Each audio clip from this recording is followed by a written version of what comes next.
I got revenge after my parents sold my birthday car for my sister's wedding. Liam will never forget his 18th birthday. It was supposed to be a celebration of his growing independence, and his parents had chosen the perfect gift, a bright red 2010 Ford Mustang GT.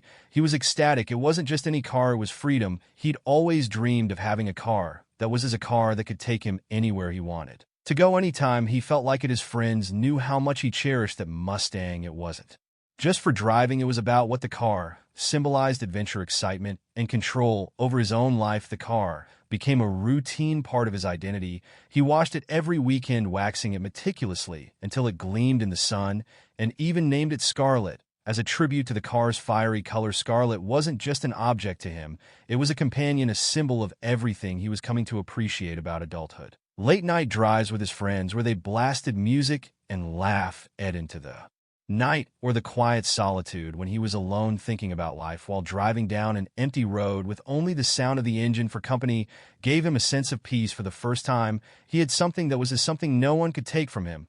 But everything changed one evening. When he came home from work, he pulled into the driveway expecting to see Scarlet parked in her usual spot, but there was nothing. His heart dropped into his stomach. The space where the car had always sat was now empty, and he immediately felt a rush of panic. It didn't make sense. He rushed inside, almost tripping over the doormat as he bolted through the front door, breathless with worry. "Where's my car?" Liam asked, his voice tight with panic. He could already feel his hands starting to shake. His dad looked up from the kitchen counter, as casual as ever, and gave him a nodding response. "Oh, we sold it. Needed the extra money for Mia's wedding." The way he said it was almost as if he were discussing something trivial, like getting rid of an old couch or a worn-out piece of furniture. Liam stood frozen, a mixture of disbelief and rage flooding through him. He felt as though the ground had been pulled out from under him. He couldn't process it. His car, his freedom, had been sold without even asking him. The shock was overwhelming, and the anger quickly set in. The worst part was that it wasn't even just any wedding, it was Mia's wedding. Mia, his younger sister, had always been the golden child, the center of attention in their family. She was demanding, always wanting everything to be perfect, and now she had convinced their parents to fund her fairy tale wedding no matter the cost. Liam had never once been consulted or given a say in what happened to his car. To his parents, it was just another expense to be covered in their efforts to ensure Mia's dream wedding came to life. Liam's father tried to explain the situation, but his words felt hollow and meaningless. "It was for the family," he said, almost as an afterthought. "Mia deserves this special day. You know how much it means to her." But to Liam, it wasn't just about the car. It was about being ignored, about having his entire life pushed aside to make room for Mia. It wasn't the first time this had happened. Mia had always received the best of everything: the attention, the praise, the new clothes, the latest gadgets. Liam, on the other hand, had always been relegated to the sidelines, never considered as important as Mi. But this was the breaking point. They had sold his car for her wedding, his personal possession, something he cherished deeply. They didn't care. They never asked him. They didn't think twice about the impact it would have on him. Liam sat in stunned silence. His father offered a half-hearted apology, but it didn't feel sincere. It felt like a cheap attempt to plate him, as if his anger didn't matter. His dad's attempt to rationalize it only made him more furious. "I don't care," Liam thought. I didn't even care enough to ask. This is too much." For the next few days, Liam did his best to act normal, but every time he saw Mia flitting around the house busy with wedding plans, his blood boiled. She didn't know what their parents had done, or if she did, she didn't care. All Liam could think about was Scarlet, his Mustang, sitting in someone else's driveway, sold to pay for me. As ridiculous wedding, he couldn't stand it. Liam spent the next few days carefully watching the situation unfold. He kept his distance from Mia, who was blissfully caught up in the chaos of wedding planning, and from their parents, who were more than willing to sacrifice anything to make her day perfect. But Liam wasn't ready to let go of the injustice. This wasn't just about the car anymore. It was about years of favoritism, of being treated like an afterthought. It was about Mia always getting everything she wanted while Liam was left in the shadows. He noticed something, though. Mia's fiancé, Sam, wasn't as enthusiastic about the wedding as she was. He didn't have the same level of excitement, and at times it seemed like he wasn't even on the same page as her. Liam picked up on these subtle signs. Sam was starting to show cracks in his exterior. He had overheard Sam complaining about the cost of the wedding to Liam's dad, and noticed him checking his phone during conversations with Mia. It didn't take much for Liam to realize that Sam wasn't happy in the relationship. He was in fact unhappy with the entire situation, especially the way Mia seemed to be running This was the moment when Liam's plan began to form. He wasn't going to let Mia have the perfect wedding. He was going to make sure everything went wrong for her, starting with Sam. Liam had figured out his approach. It was subtle, calculated, and most importantly, it needed to be indirect. He couldn't afford to make it obvious that he was the one behind any trouble. He had to be careful if Mia or their parents caught wind of what was doing. They'd never let him hear the end of it, so he needed to be quiet and strategic, just enough to create doubt in Sam's mind about his relationship with Mia. The opportunity to confront Sam came sooner than Liam expected. One afternoon when Mia and their mom were out running wedding errands, Sam stopped by to hang out for a while. Liam was in the garage pretending to organize his tools, though his mind was elsewhere. When Sam walked in looking for a drink, Liam knew it was time. Fridge is over there, Liam said, casually nodding toward the mini fridge. In the corner of the garage, Sam grabbed a beer and leaned against the workbench. Man, this wedding stuff is killing me, Sam laughed, half joking, but clearly frustrated. Liam saw his opening. Yeah, it seems like a lot, he said nonchalantly.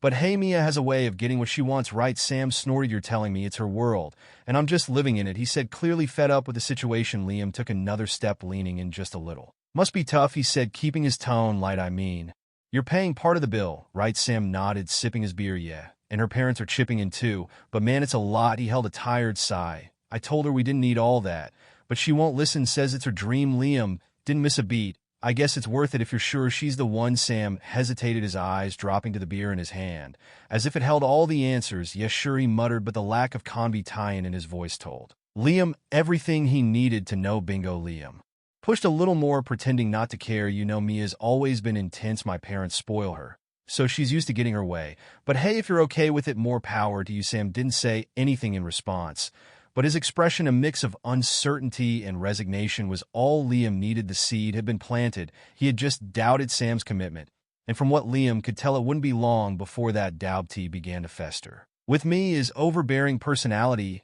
she'd be bound to push Sam too far. He just needed to sit back and watch it unfold. Over the next few days, Liam saw the changes. Sam's enthusiasm for the wedding began to wane. He spent more time in the background, less engaged in the planning. While Mia ran the show, Liam could practically see the tension building. Sam had grown distant, quieter, more frustrated. Mia noticed too, of course she did, and the inevitable happened: arguments, loud, heated disagreements between Mia and Sam. Sometimes Liam could hear the shouting from his room. It was perfect. The day of the engagement party arrived, and with it the culmination of all the tension. Mia had planned an extravagant event at a fancy hall, complete with a live band, a professional photographer, and more food than anyone could possibly eat. Liam didn't want to go, but he had no choice. If he stayed away, it would have been too obvious. Besides, he wanted to see it all unfold. He had a front row seat to the drama he'd been orchestrating from the sidelines. Mia was in her element, beaming and soaking up the attention from everyone. She had always been the center of attention, and today was no different. Sam, however, wasn't quite so enthusiastic. He spent more time at the bar than with her, and didn't take much to notice that the cracks in their relationship were now on full display for everyone to see. This was at the moment everything would finally come to a head. As the night went on, everything seemed perfect at first. Guests mingled, the band played,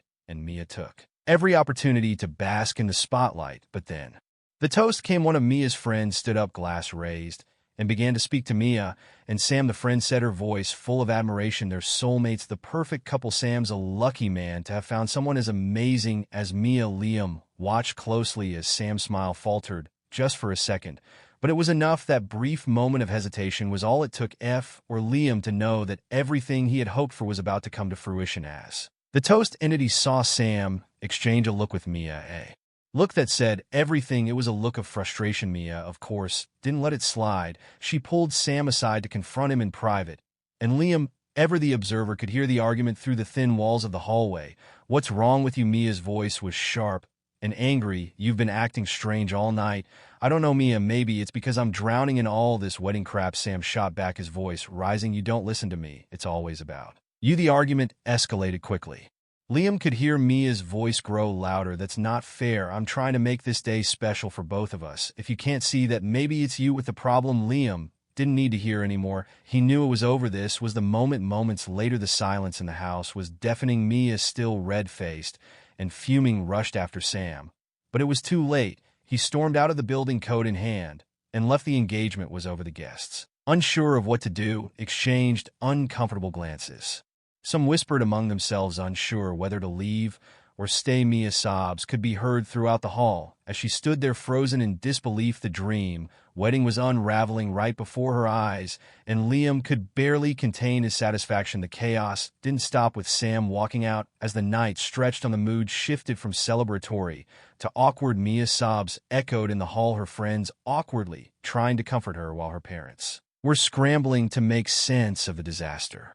Liam watched it all from the sidelines, quietly savoring the moment. This was the culmination of everything. He had worked for his parents' overindulgence of Mia, their favoritism, the betrayal of his beloved Mustang Scarlet. All of it had led to this moment. After the party, word began to spread quickly. It didn't take long for people to hear the details of Sam's sudden exit and the breakdown of the engagement. By the next morning, Mia was already spinning the story to make herself the victim. According to her, Sam had walked out because he couldn't handle her ambition, her success, her perfection. Her parents quickly backed her up, declaring Sam to be nothing but a coward who didn't deserve their precious daughter. Liam didn't say much, but he didn't need to. His silence spoke volumes. He knew exactly what had happened, and in his mind, Mia was getting a taste of her own medicine, the first real consequence for the way she had manipulated everyone around her for so long. But things didn't end there. The truth about the engagement's unraveling was far from over. For the next few days, Mia fell into a cycle of grief and outrage.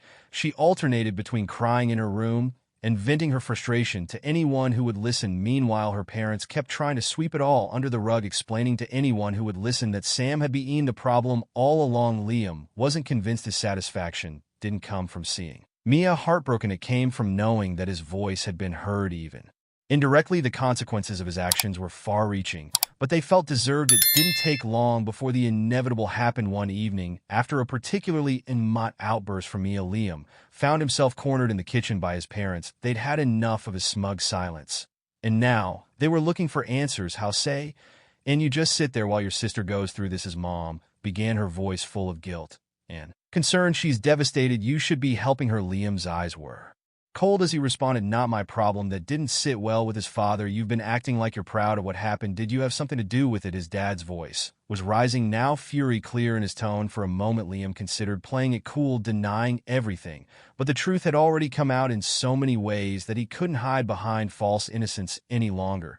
So he just said it. Yes, he said calmly, I talked to Sam. I told him the truth about Mia. I guess he didn't like what he heard. There was a stunned silence that followed, a mix of shock and disbelief. His mom looked as though she might cry, while his dad looked like he was about to explode. They had never expected this from him, the son who had always been the quiet one, the one who took a back seat to Mia's drama.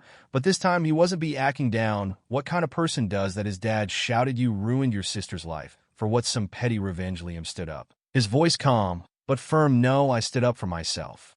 You sold my car, without asking me, just to pay for her wedding. You treated me like I didn't matter my whole life.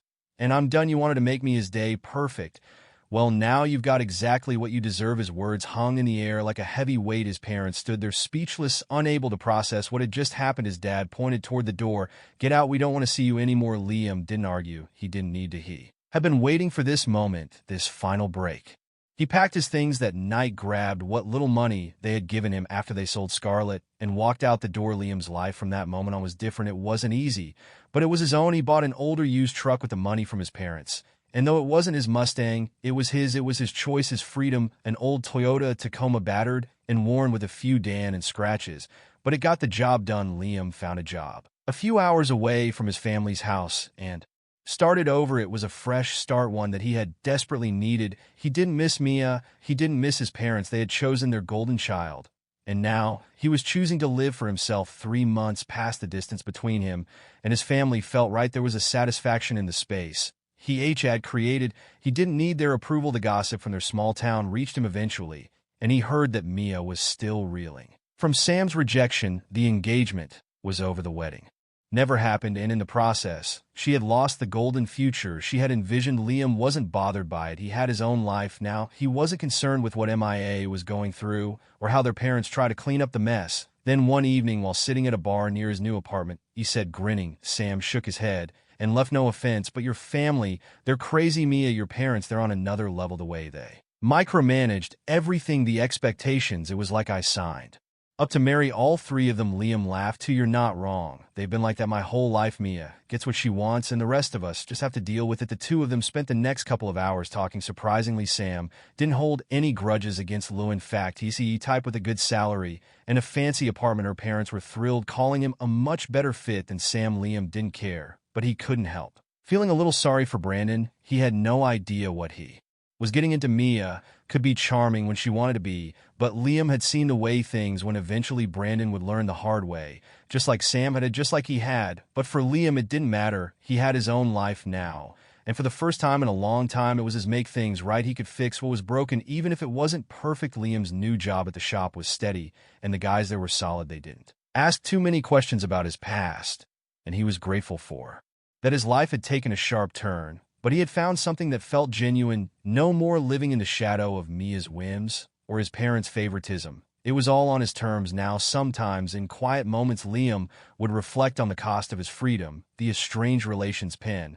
But life had a funny way of surprising him. As he took another sip, he heard a familiar voice from behind him, a voice that seemed to catch him off guard. "Small world, H," the voice said. Liam turned around, his eyes widening in surprise. Standing before him was Sam, the same guy who had been Mia's fiancé just months ago. Sam looked different. The stress and anxiety that had once clouded his face seemed to have evaporated. He seemed relaxed, even at ease. Liam stared for a moment, processing the situation. Disbelief. "Mia, your parents, they're on another level. It was like I signed up to marry all of them, not just her." Liam let out a laugh. It felt good to know that someone else, someone who had been right in the middle of it all, understood exactly what he had gone through. "You're not wrong," Liam said with a grin. "They've been like that my whole life. Mia gets what she wants, and the rest of us just have to deal with it." The two continued to hat, and it became clear that Sam had no hard feelings toward, had done what was right. But hearing it from someone else, someone who had been on the receiving end of a selfishness, felt like a validation he didn't realize he needed. "Thanks, Sam." Sam smiled, nodding. "Anytime. Take care of yourself, Liam." As Sam disappeared at the door, Liam sat back in his chair, finishing his drink in a thoughtful silence. He wasn't just feeling vindicated anymore. For the first time in what felt like forever, he felt a peace. Sure, he had lost his family. He had lost the close, are thrilled, of course, claiming he was a much better fit than Sam had ever been. They were already calling him the one. Liam couldn't help but feel a little sorry for Brandon. He had no idea what he was getting himself into. Mia was charming when she wanted to be, but her true nature was something that took time to reveal. Eventually, Brandon would discover that for himself, just like Sam had, just like Liam had. The only difference was that Liam was no longer around to witness